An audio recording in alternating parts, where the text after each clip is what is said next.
Oh my God, it's the coolest thing ever. Hey guys, have you heard of Goldbelly? Well, check this out. It's this amazing site where they ship the most iconic famous foods from restaurants across the country anywhere nationwide. I've never found a more perfect gift than food. They ship Chicago deep dish pizza, New York bagels, Maine lobster rolls, and even Ina Garten's famous cakes. Seriously. So if you're looking for a gift for the food lover in your life, head to goldbelly.com and get 20% off your first order with promo code GIFT.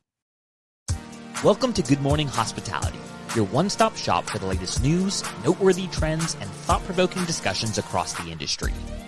From hotels and short-term rentals to all things travel and hospitality, you'll find each episode equips you with the information that you need to start your week. Join us on Good Morning Hospitality every Monday, wherever you get your podcasts.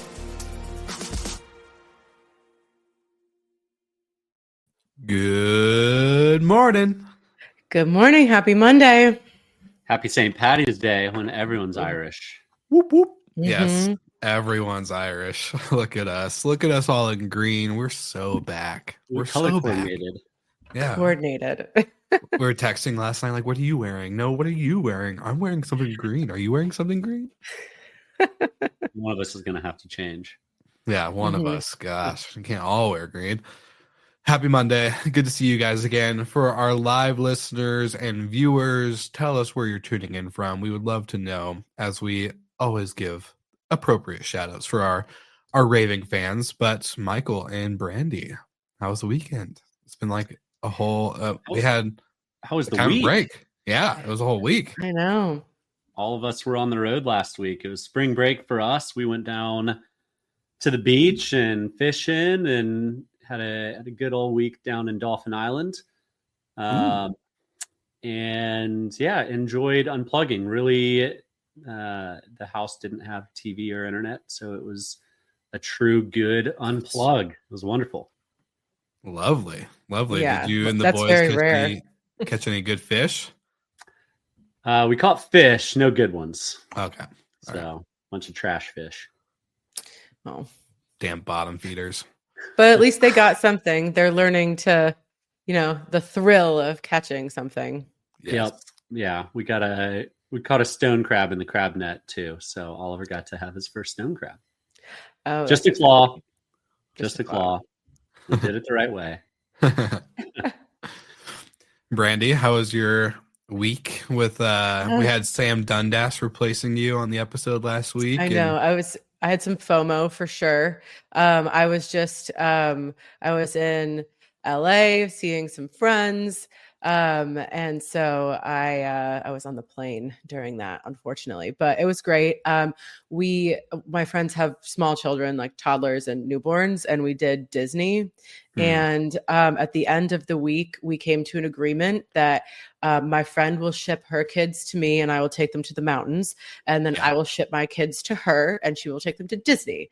So that's what I'm sticking to right now. When the Disney age comes, we'll see if that holds. Probably not. You'll probably find me at Disney at one point. No, I didn't put on the ears. There was a running bet with my friends whether I would have like an Instagram picture with ears. Look, I get why the kids love it, but I mean, it's so many people. It's so many lines. It's like bad food. I just like, it's Kristen you and must I really agreed a love long your time kids. ago. No Disney. So See, okay, yeah, but yeah, other than that, and then I'm actually getting ready to go to New Orleans for a month and a half. So until the end of April, you'll see a different background from wherever I decide to set up in my place there. So have you packed your Well and Good Morning coffee yet? I haven't been sent any Well and Good Morning coffee. So I think Brandy has a new address. That's what I'm trying to get the new address, and we'll get you that 12-ounce bag. Figure out what kind of send it to New have. Orleans. I will definitely need it. I've been on my off coffee stint since Thanksgiving, and I just have a feeling that that's about to shift. So.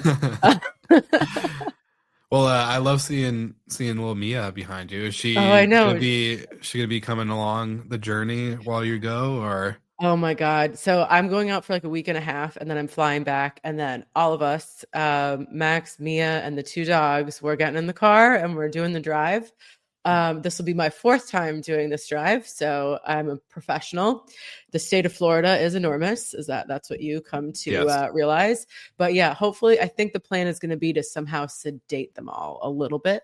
I'm going to call the vet because they do well in their separate rooms right now. For the live viewers, you can see Mia just like passed out on her little perch, but like in a small car. Yeah, if anyone has any tips, let me know. Get some catnip. Get that party going. Exactly. I love it. Well, before we get into the meat of today's episode, a fun little fact. I've been podcasting for 7 years officially. It's today's the day. Crazy that 7 years has gone by. Don't know if I would do it again, but just joking.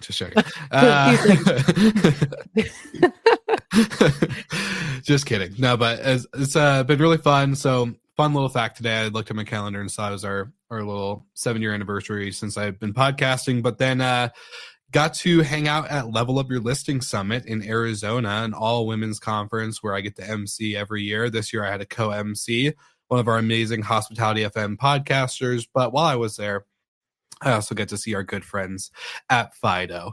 And Fido is just continuing to crush the trash game. They are the kings and queens of trash, where they help you execute great hospitality by making sure your guests never have to take out the trash bin to the curb on trash day. So get Fido with our amazing GMH link. Go to getfido.com/GMH. Make sure that they know that you guys are coming from the Good Morning Hospitality crew, because we care about you just as much as you care about your guests. And I would hate for you to have a crappy trash experience. So go to getfido.com, and we are back to today's episode.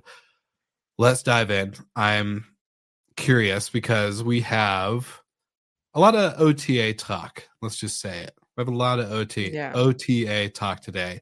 So Michael, maybe let's start with you. Yeah. Let's kick off the starting title today. There's a lot of news on the OTAs. And the most interesting and biggest one in my mind is that the big 3 online travel agencies are generating more and more of the revenue within travel. And Skift is reporting that almost 3/4 of short-term rental revenue on the planet flows through the big 3, Vrbo, Airbnb, and Booking. And the lion's share of that, right now, it's 44% of that is coming from Airbnb, which is massive. The next biggest is Booking at 18%, and followed by Vrbo at 9%. Airbnb and Booking continue to rise, and Vrbo is mostly flat. It's fallen a little bit. So what the big takeaway for me is also, these shares keep going up, which means all of your smaller sites keep going down, including your direct booking sites. And we've talked about direct booking on this show a bunch, and it's been a really hot topic for years and years and years in short-term rentals. But the big dogs are going to eat, and they continue to grow, and they continue to invest way more than any one of us has the possibility to invest with several zeros added on. So they've got the budget. They aren't your enemies, but they do take a big chunk. So you do need to have a diversified share. Yeah, I think that's like the big thing. So, there is this like pitching the operators against the OTAs, and you're right. Like, they're not your enemies. They're doing 75% of the bookings. You need them. But anecdotally, as an operator, we've seen it, like, especially Booking, really eat into the pie. And it's our top 3 are Airbnb, Booking, and our direct site. And it used to be like occasionally, in a month, our direct site might come up on top once in a while.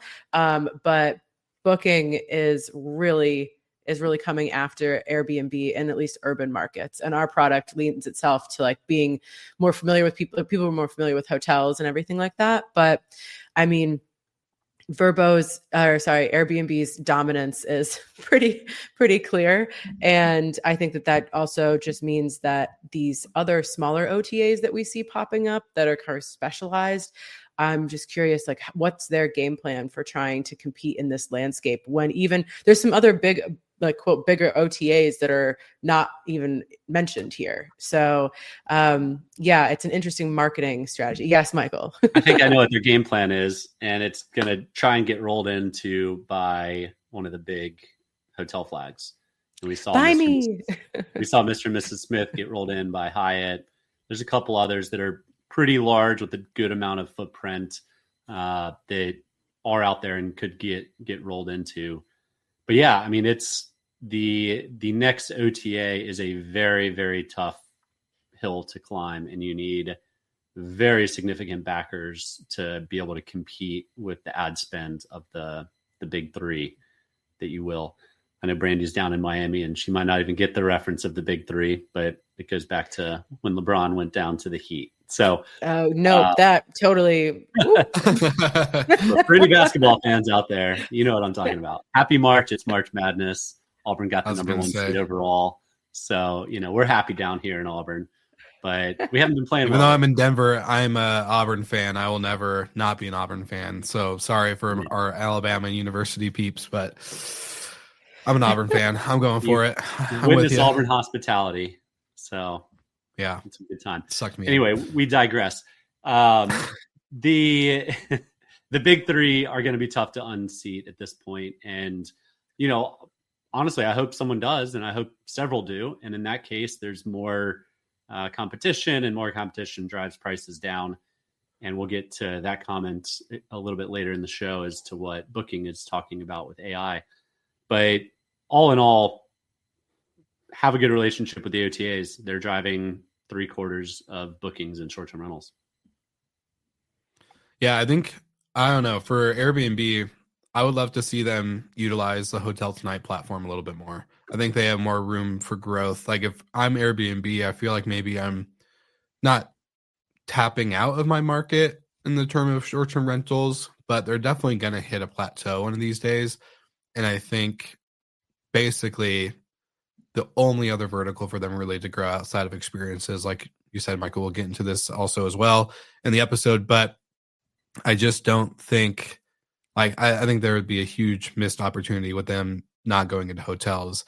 The big three, not just including Vrbo, is Expedia, right? Like, Expedia, I would say, is a dominator of hotels, where if you're any brand or independent, you are not looking at Vrbo or Airbnb as your significant booking channel. You're probably looking at them as Brandy looks at Expedia, or or maybe Homes and Villas, right? Where it's like 5%, 6% of your bookings. But at the end of the day, yeah, I don't know. There's just a ton of room for growth, but I know Airbnb probably has a tough issue with hotels because there's lack of control. Hotels come with a lot more policies, a lot more, not professionalism in the terms of that people on Airbnb or hosts on Airbnb aren't professional, but there's just a lot more business structure rather than host personality structure. And I think for them, that's hard for them to give up. But Michael, I know you got a or Brandy, I know you got a comment. So yeah, so we had tried to integrate with Hotels Tonight because we have some hotel product, and because of the nature of how that site works, you as the operator don't have any control, and so you have to have things like 24/7 front desk. You can't get any guest contact information. It's very and that's like kind of the whole selling point on the Hotels Tonight, like on their side, but it makes it really difficult as an operator because you just have no information. You can't send them any information about, their check-in. You can't in the current model that we're running short-term rentals, it's very difficult to be on that platform. So, but that's also, there's some easy, I feel like that could be an easy fix for Airbnb to kind of modify some of the ways that they control things on the back end. And then they could really beef up some of that supply. But I also agree with you. The hotels side of things, there's a lot more legalese. There are a lot more SOPs and boxes to check on those agreements and things like that. But I think it's the biggest opportunity to convert some of the typical STR operators over to hotels, or at least get some more eyeballs on those properties. Yeah. And it kind of flows into the experiences chat, but technology, particularly in short-term rentals, a little bit in hotels, but mostly in short-term rentals, is outpacing the OTAs. And we just saw Vrbo go through a real big, I don't know exactly how long migration, but a year-long migration of editing and changing all of their integrations, and hopefully that pays off.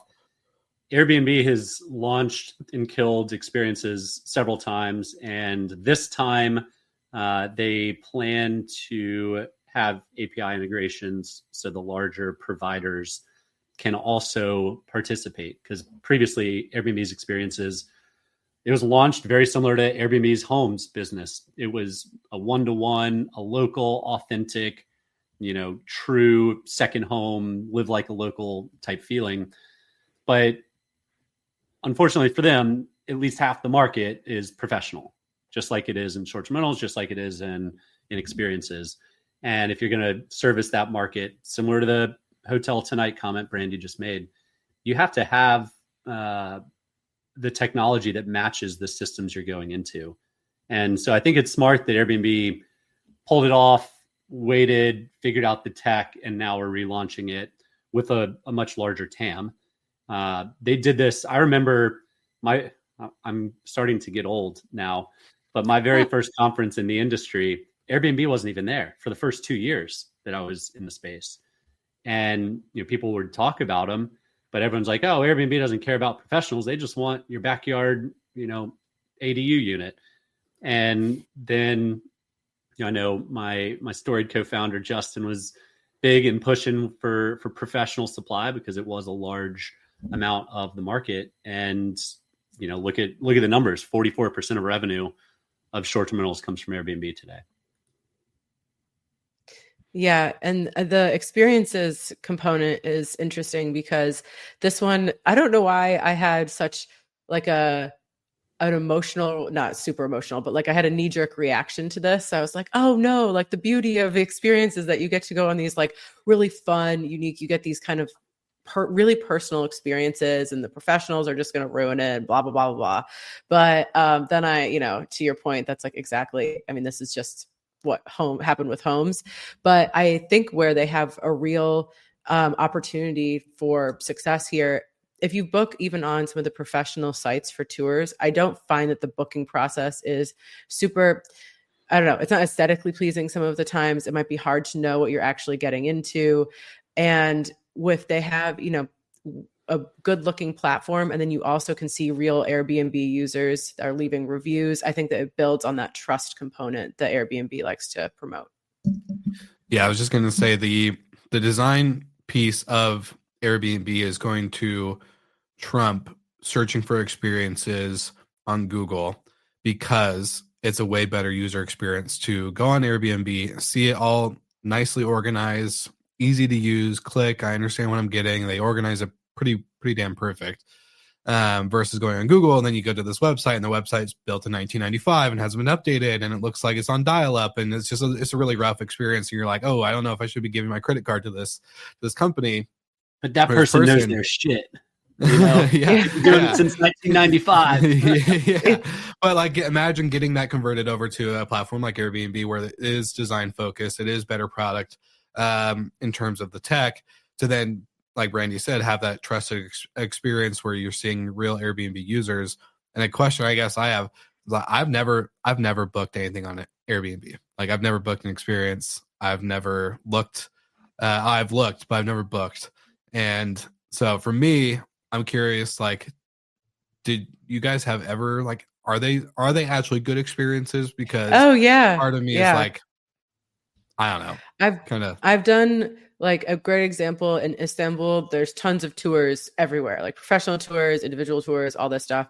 And we did one through Airbnb experiences, and it was just us, the guide, and like it was probably like 10 of us total. So like 2 other small groups. And it was really great. Like, he had been a professional tour. He had been like a professor. He knew his stuff for sure. And then was able to like had his local hole in the wall places. He knew like where to take us, gave us, when we went into the big bazaar, he's like, do not buy any rugs here. If you need to buy any rugs, let me know. I will tell you like the exact stall to go to, like in a different part of the city where you're not going to get ripped off, blah, blah, blah.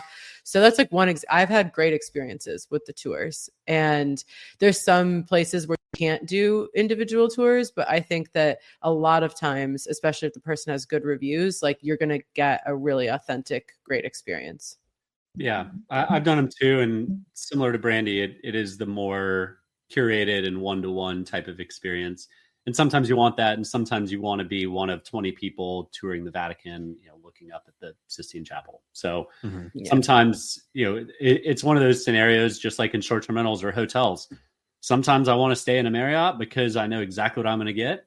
And sometimes I want to stay in a cool boutique hotel that I'm going to have a cool one-off experience that I wouldn't get at a big box hotel. And having the options available on Airbnb's new and improved experiences platform is good. It's ultimately what they need. And probably I would have to assume they struggle with the consistency and standards like they do on the homes side, probably even more so on the group side, because it's so like a home can be visually seen and aesthetically pleasing to a certain eye, but you don't know what you're getting when you show up to the tour guide, right? Like you don't know the kind of personality, what kind of day that person's having. Does the boat run out of gas? Does the engine start? Like, all sorts of things can go wrong. Probably more so than in a house. Well, my question to you guys is, with Airbnb starting and stopping this program multiple times, do we think this is the final go, or are we going to see a potential pause in the future? What do you guys expect with this new inventory, this new push? They're obviously going to be marketing a lot. So if we, in a year, revisit this topic, are we going to be like, damn, experiences didn't work out again? Or we're going to say, damn, they got it right finally? Well, Skip actually mentions a possibility of acquiring Get Your Guide. And we've talked many times about how much cash Airbnb is sitting on. Get Your Guide is based in San Francisco. All of the major OTAs have acquired. Well, I don't know if Expedia has. Somebody can fact check me on that. I know Booking has acquired one. TripAdvisor acquired Viator. It makes sense for Airbnb too. They got into the hotel space by acquiring Hotel Tonight. I think it has to work for them. Either this or hotels or flights, something has to do it, because to your point earlier on the show, Will, Airbnb is going to TAM out. There's only so many short-term rentals, and they're trading at a multiple as high or higher, I think higher, significantly higher than Booking and Expedia. So the market's betting on their growth and them figuring out additional markets. And without things like experiences sticking this time around, their stock price is going to plummet. So they're going to make it work. Yeah, I agree that I think it's going to work. I don't know if I think it's the vertical that's going to be the next massive driver for them. I don't know if that lives in the experiences realm. Just, I mean, obviously there's volume in experiences, but your average checkout value for experiences is not nearly as high as it would be for flights or a hotel or something like that. So after they kind of hopefully successfully launch this and keep it launched, then we'll see what they get into next. I hope it's not flights, but I mean, it kind of makes sense, but I don't know. I agree with you. I think lodging is the easier vertical for them to control, or at least try to maintain growth in. Getting into flights is like learning it's a whole new business. Yeah. So, and the interesting thing with this is that there is no GDS for STRs, right? There is on the hotel side, right? You have, forget what, like SiteMinder has their own GDS and a bunch of these like booking kind of data centers with all the inventory, and there is none for short-term rentals. So like Hotel Tonight did well because they connected to the GDS. That's how they got all their inventory. They didn't really have to worry about this, way of growth of inventory. So, airlines kind of created this whole thing, and that's how, Google Flights is now able to happen, and, all this type of stuff. So I would think the lodging sector would be easier for them due to that side on the hotel realm. But again, it all comes down to just way different models, way different type of inventory, the way it's managed, the way it's marketed and operated. So it's going to be very interesting to watch. But to wrap up, do we want to go into the last article? Yeah, I'll carry us in, but I just used GPT to tell me the price earnings ratios. Airbnb is at 45x, Expedia is at 22x, and Bookings at 32x. So yes, Airbnb is trading at a significantly higher P/E ratio. And I did just use ChatGPT. I don't use it How fitting. that much. I do still use Google as my primary search, but one of another Skift article, Skift was on fire this week, was basically outlining how chatbots or these large language models are going to affect the OTAs. And I would venture to guess, just on my own personal journeys, and this is more anecdotally based, but you guys have all heard me say it before. I think the biggest challenge from the OTAs could come from the social media companies and not the large language models. 80% of people start their travel journey on social media, whether it's friends, influencers, whatever they're following, 80% starts there. So the fact that social media platforms haven't captured that next step to lead to conversion is crazy.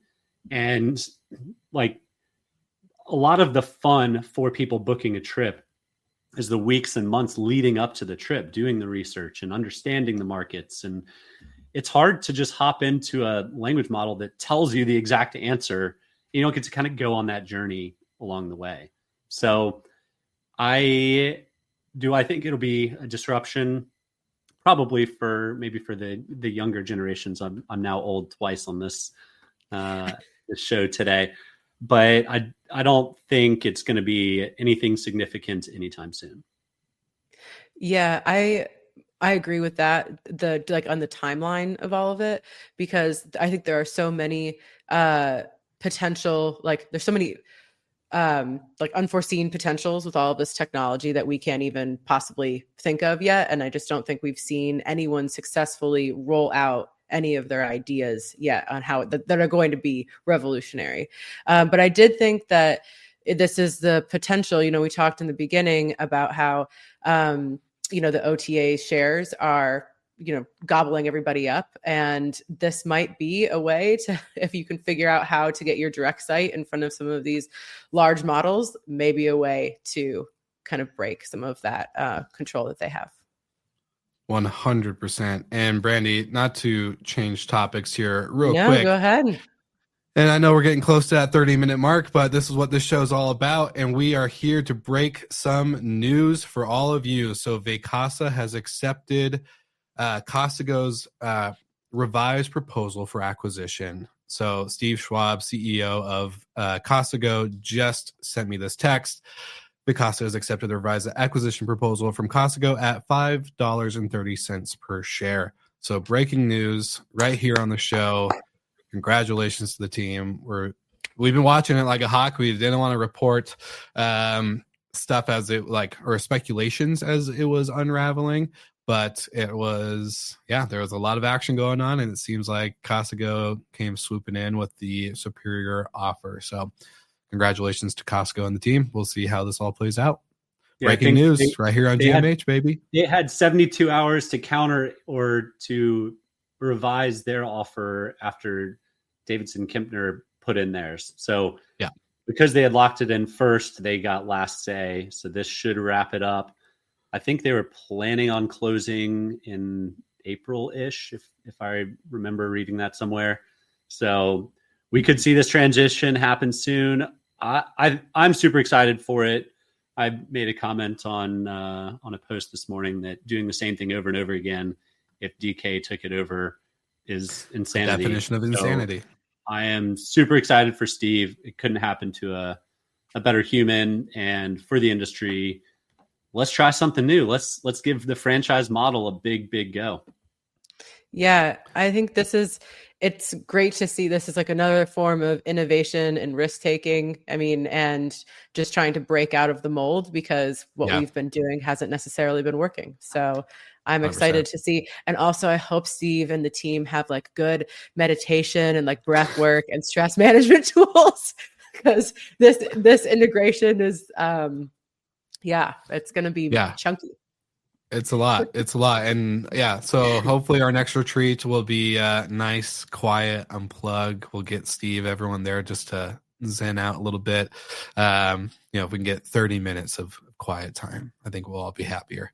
But no, super great news. And yes, to Mike Nordy and Jacob, congratulations to the team, our live viewers, giving Casago a big shout out.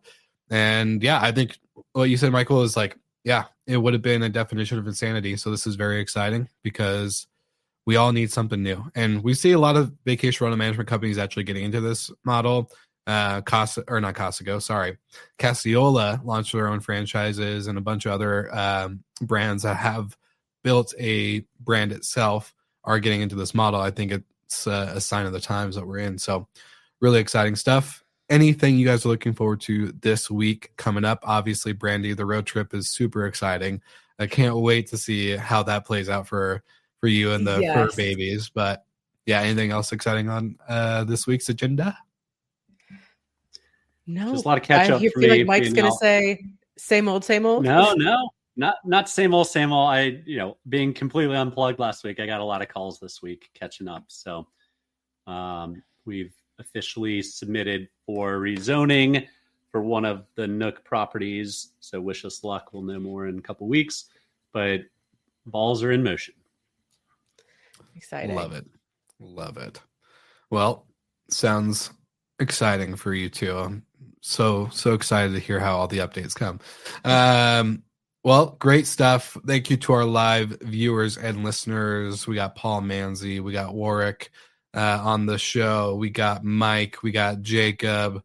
Super exciting times. And got to cover some breaking news, which is always my favorite. So shout out Steve Schwab. Thanks for texting me that link. And like always, we'll see you guys on the next episode. We got our GMH crew tomorrow. Our hotel crew is back this Wednesday.